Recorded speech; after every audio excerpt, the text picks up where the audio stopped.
정영진 축의 매불쇼. 휴일에 모셨다고 김종대 의원이 아주 투덜대네. 불평불만이 많으셔. 예. 자, 그러면 지금 출발합니다.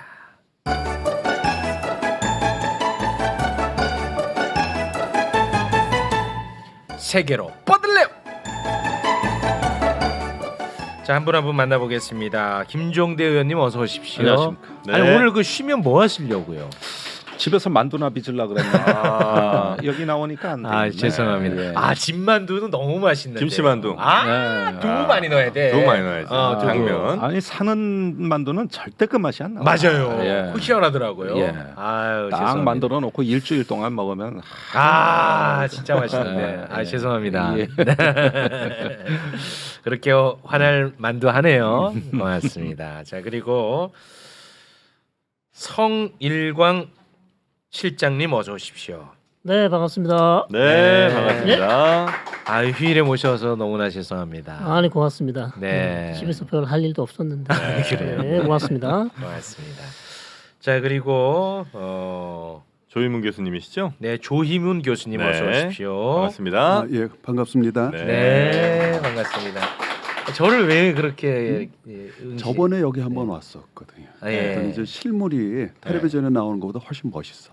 최욱이요. 실물은 많이 좀 두 분 다 그러시고. 아, 형편없죠. 그렇습니까? 네. 아 계속 쳐다보셔가지고 네. 아주 민망해서 죽을 뻔했어요. 실물이 이렇게 너무 이렇게 잘생길 줄 몰랐다. 몰랐죠. 아 그래요? 아, 그래요? 네. 사랑스럽나요, 제가? 예? 제가 사랑스럽나요? 이제 보통 얘기하면 이제 이쁘다 그러죠. 아 예뻐요. 이쁘다. 아, 최욱은 이쁘다. 이따가 한번 업어주시기 바랍니다. 고맙습니다. 자 휴일에 나와서 지금 많은 분들이 지금 투덜대고 계시니까 짧게 핵심만 좀 가보겠습니다. 먼저 우리 김종대 의원님 네. 한일 관계 네. 오늘 이제 국제 이슈를 좀 다뤄야 되니까 한일 관계 관련해 가지고 2019년에 있었던 거 아닌가? 2018년 12월입니다. 아 18년인가요? 예. 아, 초계기 갈등. 그리고 2019년에도 또 벌어집니다. 예. 예, 네 번입니다. 네. 전부 초계기 갈등이라는 건 뭐냐면은 우리 함정이 한반도 주변 해역에서 정상적 임무 수행을 해요. 구축함이.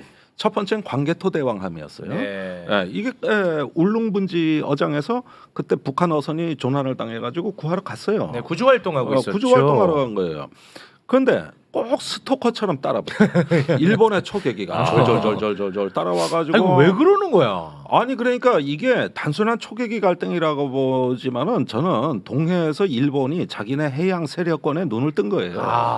자기네 근처고 거기가 배타적 경제 수역이라고 해서 거기에 한국 함정이 오면 당연히 따라붙고 독도에 또 얼씬거리지 않나 계속 이런 거 보고 다 있는 봐요. 거예요. 예. 제국주의의 다 DNA 봅니다. 남아 있는 겁니다. 그러니까 그래가지고 저공 비행으로 접근해 왔는데 한 번이 아니라 또 두 번. 아이고. 그랬는데 그때 당시에 이제 레이더 그 사격 통제 레이더라고 하는 건데 그 스티어 레이더라고 해가지고 여기에 그 저기 레이더파가 조사가 되면 이걸 이제 사격 준비로 받아들인단 말이에요. 네. 근데 우리는 안 쐈는데 저쪽에서는 레이더 쐈다. 그러니까 쐈어요, 안 쐈어요? 일단 아니 팩트는 우리가 뭐예요? 과학적인 검증을 해서 안 쐈다고 다 확인을 해준 건데. 그런데 이거는 말입니다. 진상규명 하루면 됩니다.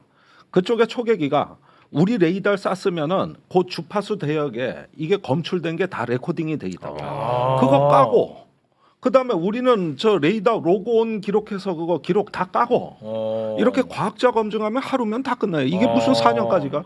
그런데 그 주파수 대역이 자기네가 노출된다고 자기네는 못 가니까 한국의 레이더 기록만 까라는 거예요. 아 그래서 이게 안 풀렸구나. 풀릴 수가 없어요.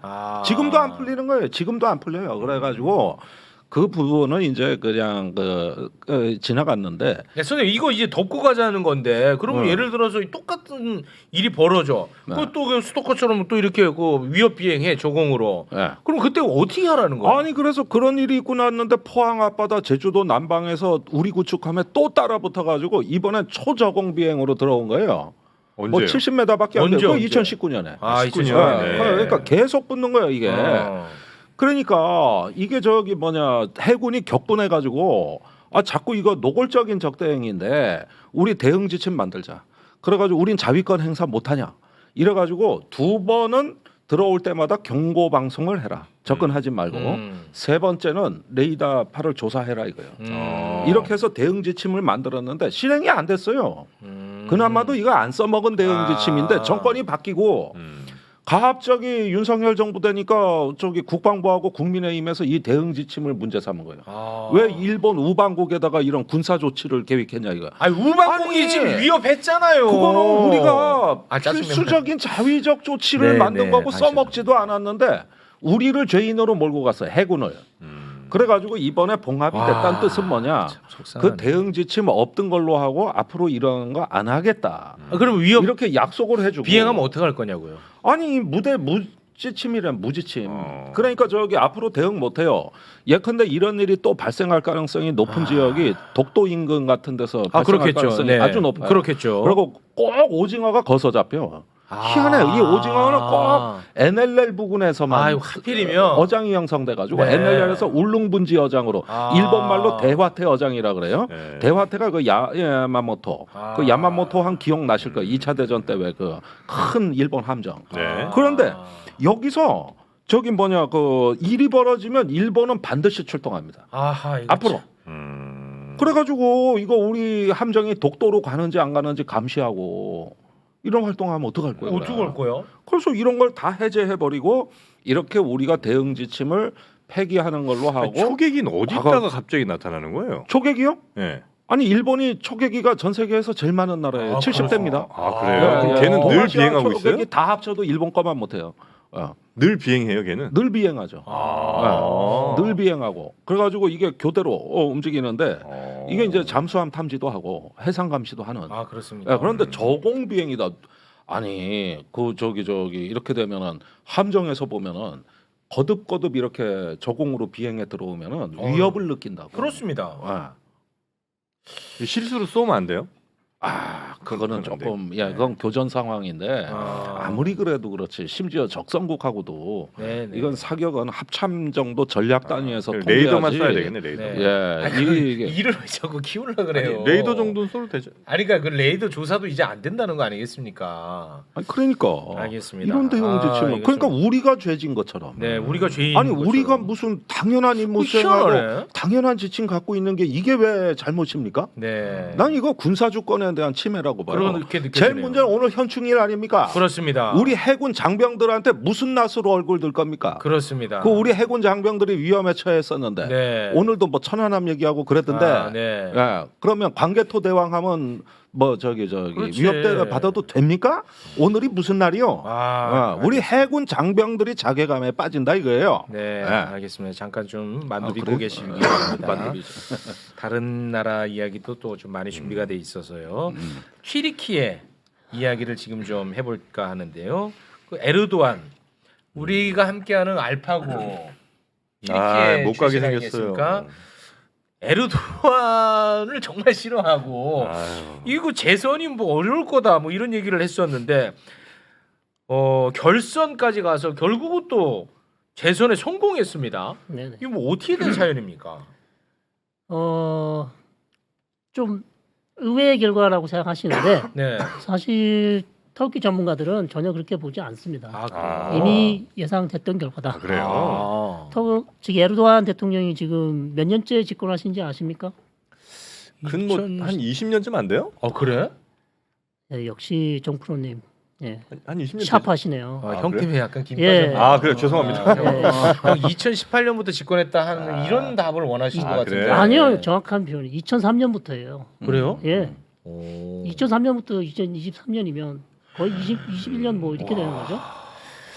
그러다 보니까 뭐 더 21세기 수탄이다 그런 얘기 나오고 그러면 왜 이게 전혀 놀랍지 않냐면 20년을 거의 독재를 하면요 네.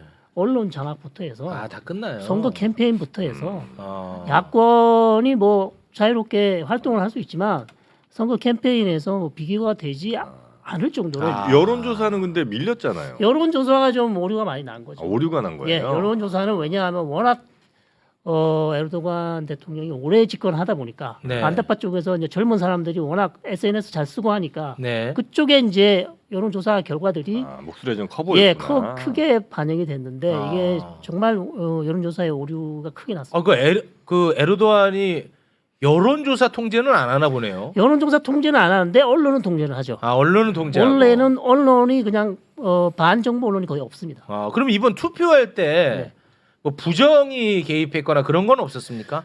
그거는 좀 낮다고 봅니다. 왜냐하면 터키 NGO들도 감시를 많이 했고 네. 유럽 국가들에서 또 선거 관리 그럼 뭐 매표 행위가 있었다는 얘기가 좀 있던데. 매표 행위는 저도 뭐 화면으로 봤는데요. 네. 돈을 뿌린다든지 아니면 네. 뭐 장난감 사서 뿌린다고 하는데 사실 그거는 엄격히 따지면 네. 매표 행위라고 할 수 있죠. 네. 선관위에서 엄격히 따지면 그런데 그거 그냥 넘어갔습니다. 아 그냥 문제 넘어가. 삼지 않고 뭐 20년 독재하다 보니까 그 정도는 그 그냥 정도는 그냥 호의로 받아들인다. 예, 뭐 100만 원도 아니고 그냥 2만 원, 3만 원 정도 그 정도는 나눠주는 호의. 거기 때문에 예, 그 정도는 뭐 지금 국민들 반응은 어떻습니까? 국민들 반응은 아무래도 이제 표차가 그렇게 크지 않기 때문에 네. 52대 47, 47.8이니까 그냥 52대 48 정도 되거든요. 네. 네. 그렇기 때문에 아무래도 국론이 조금 나눠지긴 하죠. 이게 뭐 한 저기 한 70대 3, 7대 3 정도면 뭐 이미 끝났다 이렇게 볼 수 있는데 아주 극소한 차이기 때문에 네. 예, 국론은 반대하던 에르도안을 반대하는 사람들은 상당히 실망해 있고 또 에르도안을 지지하는 사람들은 또 에르도안이 우리가 좋아하는 에르도안 대통령이 됐다. 네. 좋아하는 기뻐하는 분위기고 국제 정세는 어떻게 변할까요? 국제 정세 대단히 네. 중요한 질문인데요. 튀르키예가 봤더니 그 항상 이야기가 언급이 되더라고. 국제 키플레이 정세. 키플레이요. 키플레이어예요? 예, 왜냐하면 희한하네. 중동의 가장 큰 국가 중에 하나죠. 어. 세 국가가 있습니다. 네. 일종의 중동의 삼국지 하면 네. 세 국가 중에 이란, 터키, 사우디. 사우디 네. 이렇게 얘기를 많이 하거든요. 그중에 이제 터키가 중요하죠. 네. 그러다 보니까 터키 외교 정책이 상당히 중요한데 앞으로 크게 변하지 않겠죠. 왜냐하면 에르도안 대통령이 다시 재선이 됐으니까. 일단 러시아하고는 아주 뭐 찰떡궁합이죠. 러시아와 찰떡궁합. 찰떡궁합이다. 우크라이나 전에 대한 입장은 뭐예요, 터키는? 우크라이나 전의 입장은 상당히 우리가 이해하기 어렵습니다. 그러나 양비론적이죠. 튀르키예가요? 예, 왜냐하면 러시아도 좋고 우크라이나도 좋고 양다리. 양다리. 그러니까 그걸 양실론이네. 양실원. 예. 그럼 그걸 어떻게 가능한가 그게 이제 재밌는 포인트죠. 그럴게요. 지금 러시아하고 그거 배워서 우리도 그렇게 해야 될 것 같은데. 우크라이나하고 싸우는데 어떻게 둘 다 지금 품고 외교를 정책을 하느냐? 네. 러시아는 왜 필요하냐면 터키가 러시아부터 경제 지원도 많이 받습니다. 가스도 많이 사고요. 네. 그다음 경제 지원도 많이 받고 그다음에 러시아가 터키에 뭐를 지어주는지 아십니까? 러시아가 터키에 뭘 지어주고 있습니다. 뭔가를 우리가 지어- 잘 짓는 거 있죠. 중동에 잘 지어준 거, UAE에 잘 지어준 게 뭐를 지어줬습니까? 원전? 원전을 짓고 있습니다. 어. 그러니까 대단히 중요하죠. 그러다 보니까 러시아의 눈치를 봐야 되고, 그러니까 우크라이나는 또 곡물?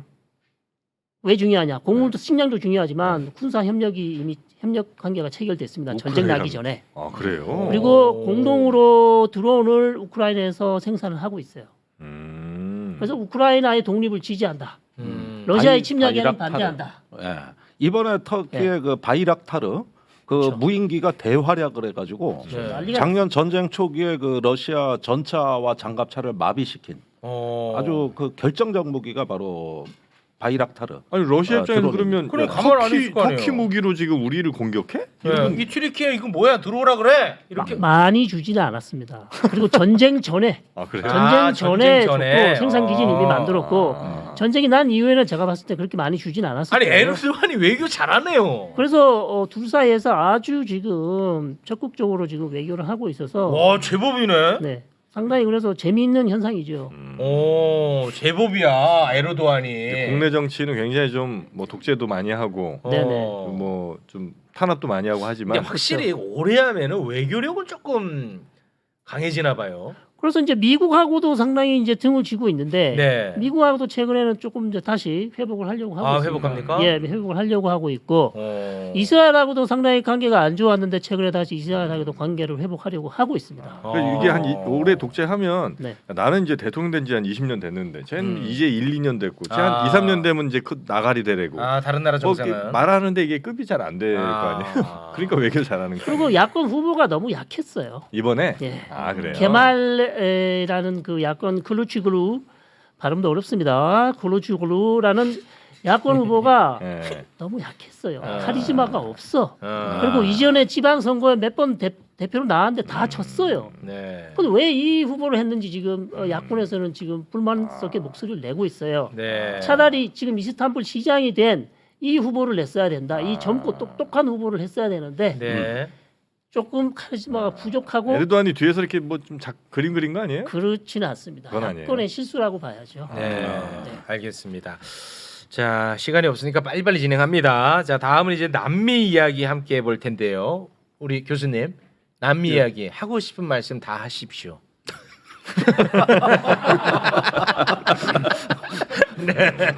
너무 편애하는 거 아닙니까? 저한테도 그런 시간이 없어서. 저한테도 페이버를 좀 길게 하고 그게 싶은 말이 아니라. 엄청 많은데 시간이 없어서 죄송하기도 하고. 지금 시간이 저기 성일광 실장님께서 실장님. 말씀하시는 거 보면서 어떤 생각을 했냐면요. 네.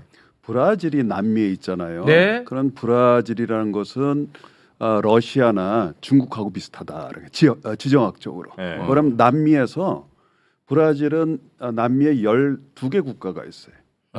그 중에서 칠레 빼놓고서는 다 접경을 하고 있어요. 아, 브라질. 브라질이. 아. 그러니까 네. 브라질은 굉장히 재미있는 나라인데 네. 이제 브라질이 침략 국가가 될 것이냐, 그죠?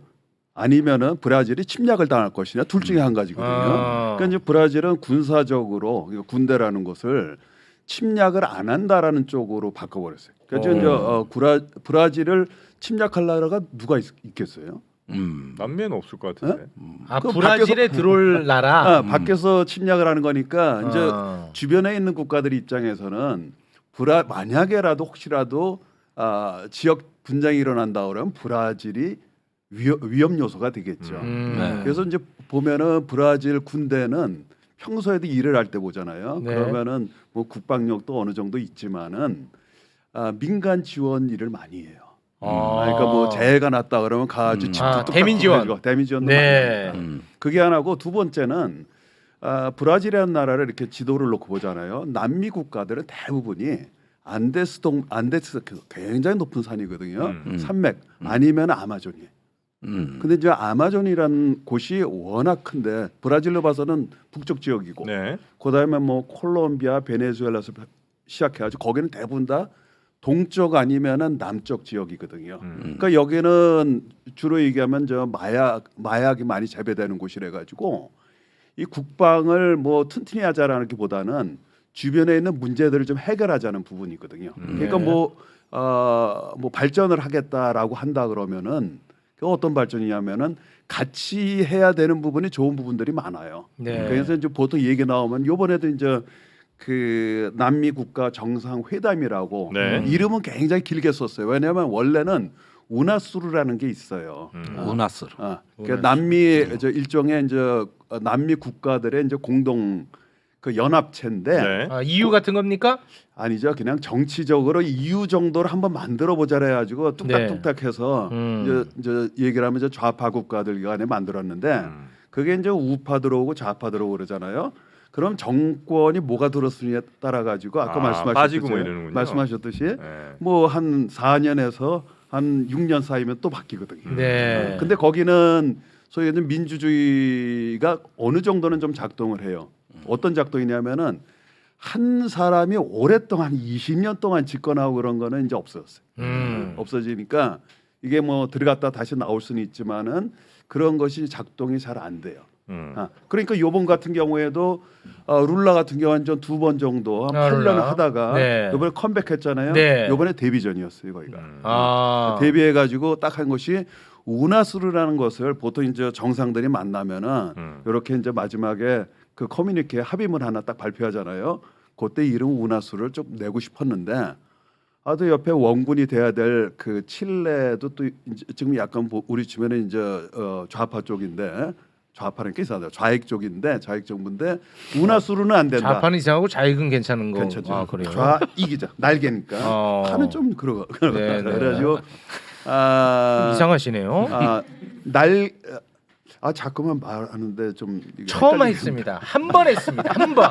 계속 다 들어드렸어요. 아, 고맙습니다. 지금 이 댓글에서 그래서 요지가 뭐냐고 난리인데 꾹꾹 참았습니다. 아 그랬어요? 아 죄송합니다. 네. 그러니까 룰라 대통령의 요번에 저기 데뷔전이죠. 네. 데뷔전 룰라의 해가지고 이제 데뷔전. 이것저것 별 얘기 다 했지만은 네. 사실은 핵심적인 거 하나는 예. 그러면 저기 통합 한번 다시 한번 시도해 보자라는 남미의 통합. 남미의 통합. 통합 한번 시도해 아 보자는 그게 이제 얘기고 룰라가 90점입니까? 룰라가 아 90점으로 룰라가 하고 싶어하는 거죠. 하고 싶어하고 어디 그다음에 인정 좀 받습니까? 요번에는 전에 비해서는 약간 좀 동력이 좀 약해졌지만 약해졌고. 어쨌건 간에 남미 국가들 대부분이 지금 약간 좌익 쪽으로 좀 넘어간 건 맞습니다. 아니, 공통의 이슈가 뭐 있어요? 남미 국가들이 원하는 예를 들면 이제 유럽 같은 경우는 야, 경제 통합해갖고 우리 대체로 이제 비슷하게 이제 잘 사는 나라들이 남미도 있는데 탈달러예요, 맞죠? 탈달러. 예. 예, 탈달러로 예. 거기 뭐 원래 이게 뭐 넘어간다 그러면 옛날로 가가지고요. EU가 저기 창설이 시작이 되면서 네. 바로 북쪽에서 나프타가 또 만들어지거든요. 그래서 이제 남쪽에서 이제 놀란 거예요. 그래가지고 우리도 이게 블록화 되니까. 지역 통합하자 그래가지고 메르코술이라는 요게 이제 일종의 보면은 관세 동맹이거든요. 관세 동맹 한 다음에 바로 EU처럼 저 합치다라고 했는데 남미의 4개국이 관세 동맹도 약간 좀 저기 불안전하고 그다음에 그때 지금 말씀하신 통화 유로와 같은 통화를 만들자라고 이미 제안을 했었어요. 네. 안 됐죠 당연히. 안 돼요. 아. 그 요번에 다시 한번 일단 시도하고 꺼내본 거예요. 있습니까? 아니 시도보다는 일단은 네. 주제로서 일단 꺼내놓은 거죠. 꺼낸 거랑 반응 시도는 봐야지. 뭐가 다른 거죠? 예? 꺼낸 거랑 시도는 뭐가 다른 거죠? 반응을 보는 거예요. 반응 일단 보는 겁니까? 저기 네. 간을 봐야 되니까. 그 간 보는 거는 저기서도 했어요. 요번에 그 브릭스에서도 했습니다. 네. 알겠습니다. 근데 남미는 뭐 예전에 원래 그 볼리바르 뭐 이런 저 시몬 화폐가 볼리바르. 예, 뭐 많이 가지 않나요? 비슷한 화폐들이 많이 있지 않아요? 비슷합니다. 아. 대부분 다 비슷비슷해요. 네, 알겠습니다. 자, 시간이 좀 많이 지난 관계로 오늘은 여기서 아니, 남미는 지금 이제 간 보고 있다. 네, 네. 네. 남미는 지금 이제 약간 뭐 간 보는 중. 간 보는 통합을 중은 위한 간 통합을 보는 위한. 중. 그 남미도 그렇고 브릭스도 그렇고 네. 이 미중 전략 경쟁에 피로감을 느끼는 것 같아요. 자꾸 아. 강대국 정치에 끌려가는 것보다 아. 우리 자존감을 그렇지. 좀 이렇게 살리자. 저기 뭉쳐서 좀 별도로 한번 우리끼리 한번 해보자. 이런 것. 미국은 근데 남미에 대해서는 큰 관심 없습니까 요즘? 요새는 조금 좀 골치 아프죠. 남미가 골치 아파요? 왜죠? 미국이 약간 골치 아프죠. 과거에 비해서는 아무래도 좀 힘이 좀 떨어지잖아요. 네, 미국이. 돈도 줘야 되고. 네. 근데 이제 과거에 뭐 다 아시겠지만은 미국 특히 CIA를 통해 가지고 나쁜 짓 많이 했어요. 일단은 공산주의만 안 들어오면 된다 그래 가지고 네. 그 우익하면은 가장 센 것이 뭐예요? 군부 세력이거든요. 나쁜 짓 하고 저기 국가에서 정권 잡더라도 그거는 봐줬어요. 공산주의만 아니면. 그러다 보니까 거기서 이제 여태까지 발생한 것들이 굉장히 많잖아요. 근데 그것도 어느 정도 이제 힘이 있을 때 그런 거죠. 네. 지금은 이제 어떤 거냐면은 굉장히 민주화가 되면서 사람들이 질문을 하는 거죠. 왜 미국만이냐라는 민도가 질문을. 좀 높아졌군요. 일단 교육의 힘이죠. 교육의 힘이다 보니까 그런 것이 하나 나오고 두 번째는 그러다 보니까 야 브라질 정도면은 뭔가 좀 하나 좀 큰 게 있어야 되지 않겠느냐라는 것이 유엔을 좀 약간 안보리를 다시 리폼을 해가지고 네. 최소한도 지역에서는 어느 정도 좀 큰 나라들 네. 좀 이렇게 자리를 줘야 되지 않겠느냐라는 것은 과거에 룰라가 브릭스라는 그 통합체를 결성을 했을 때 한 사연 중에 하나가 됩니다. 네, 알겠습니다. 그래도 좀 말씀 네. 많이 하도록 해주셔서 고맙습니다. 천만에요. 네. 고맙습니다. 오늘 우크라이나는 다루지도 못하고 브릭스도 못 다루고 죄송합니다. 준비 다 그럼 해왔는데. 짧게 진짜 짧게 가능할까? 왜냐면 진짜 시간이 없어서 그런데 그냥 뭐. 지금 뭐 러시아에서 뭐 우크라이나의 대반격이 시작됐고 우리가 그 격퇴시켰다라고 했는데 우크라이나는 그 사실 무근이다. 또 이런 전혀 상반된 지금 아니 그런데 젤렌스키 스스로가 저기 지난주에 그 대반격 준비는 끝났다. 이렇게 이야기를 했고 네. 저기 어제 뉴욕 타임즈에서 그 위성 정보를 분석으로 기초로 해보니까 우크라이나군이 공격했던 일이 맞다. 대반격은 그다음에 팩트. CNN은 이게 점전선에 걸쳐서 일시에 있어 대반격이 아니고 선택적으로 이런 실제로 공세가 이루어지고 있다. 근데 대체적인 분석은 우크라이나가 좀 주도권을 가져가는 듯한. 그래요? 예, 그래요? 이런 어떤 러시아의 격퇴는 사실이 아니고. 아니 일부에서는 사실인데 예 그러나 다른 지역은 오히려 우크라이나가 재탈환하는 지역도 있어요. 그래요? 예 그래서 어디에 전력을 집중할 것이냐 이게 이제 핵심 기밀이 되는 거고 관심이 되는 거죠. 네. 대반격이란 이름을 붙일 정도의 큰 공격은 있었고요. 그 정도는 아직 아닙니다. 그 정도는 그러니까 아니에요. 전전선에 걸쳐서 그 동부 지역에서의 대반격은 아직은 아니지만 네. 계속 예고가 되어 오고 실제로 젤렌스키가 준비는 끝났다 이렇게 하고 있어요. 전쟁은 그러면 언제 끝날지 모르겠네요. 예, 그런데 이제 러시아의 세 가지 비교 우위, 그 동부 지역에서 그 압도적 병력, 제공권, 우세한 군수 물류 이 세 가지 비교 우위가 러시아가 사라졌습니다. 사라졌어요. 예, 그 반면에 우크라이나는 나토 표준에 의한 새로운 현대화된 장비와 그다음에 해외에서 교육 훈련된 그 저 우크라이나군이 새로 투입이 됐고 그다음에 러시아보다 우세한 정보와 지식을 제공받고 있잖아요. 그러니까 재래식 무기를 스마트하게 써먹을 수 있는 이런 면에서 이제 러시아가 상당히 뭐 재건됐다고 해도 과언이 아니기 네네. 때문에 어쩌면은 우크라이나가 좀 그 지역에서의 주도권을 가져갈 수도 있겠다. 그렇습니까? 예. 그럼 이제 러시아는 다른 수를 쓰는 거죠. 뭐 예. 벨라루스 같은 데서 폴란드를 위협한다거나 뭔가 다른 변수를 만들어내겠죠. 이제. 전선 확대되는 거 아니고. 네. 더 안 좋네. 안 좋죠. 지금 네. 이게 종전의 기미가 전혀 안 보이잖아요. 큰일이네. 예, 평화가 정착돼야 되는데 아쉽습니다. 네, 알겠습니다. 실장님 네, 죄송합니다. 사우디 아니 그 이렇게 하나씩. 사우디 기다리고 있습니다. 아니, 지금. 선생님. 계속 이렇게 하나씩 아니 하면서. 유가 지금 중요하지 않습니까? 유가 중요하지. 걱정되지 않아요? 걱정되죠. 아니 실장님 걱정되죠. 자동차 안 타시나 봐요. 아니 타죠. 유가 지금 100만 배를 지금 감산한다고 발표했죠. 그랬습니다. 네. 결론은 말씀드리고 끝내겠습니다. 네, 결론은 결론만. 크게 걱정하지 않으셔도 된다. 그래요? 러시아가 뭐 감산을 한다. 러시아 말을 믿을 수가 없어요. 그러니까 뭐 러시아는 계속해서 생산을 더 많이 할 것 같고 그래요? 그렇기 때문에 감산 효과는 크지 않을 것이다. 러시아가 뒤로 파는 게 워낙 많죠 지금. 그렇죠. 러시아가? 단기적으로 그냥 조금 올라갔다가 네. 다시 또 내려갈 거다 이렇게 생각합니다. 아유 걱정 덜어주셔서 정말 고맙습니다. 네. 난민 없죠 확실히. 그만해 제발. 남이 너무 넓어. 그만해. 알겠습니다. 너무 넓은 거알았어 오늘. 네. 자, 오늘은 여기에서 마무리 짓겠습니다. 정말 고맙고요. 정말 죄송합니다. 세 분 안녕히 고맙습니다. 가십시오. 네.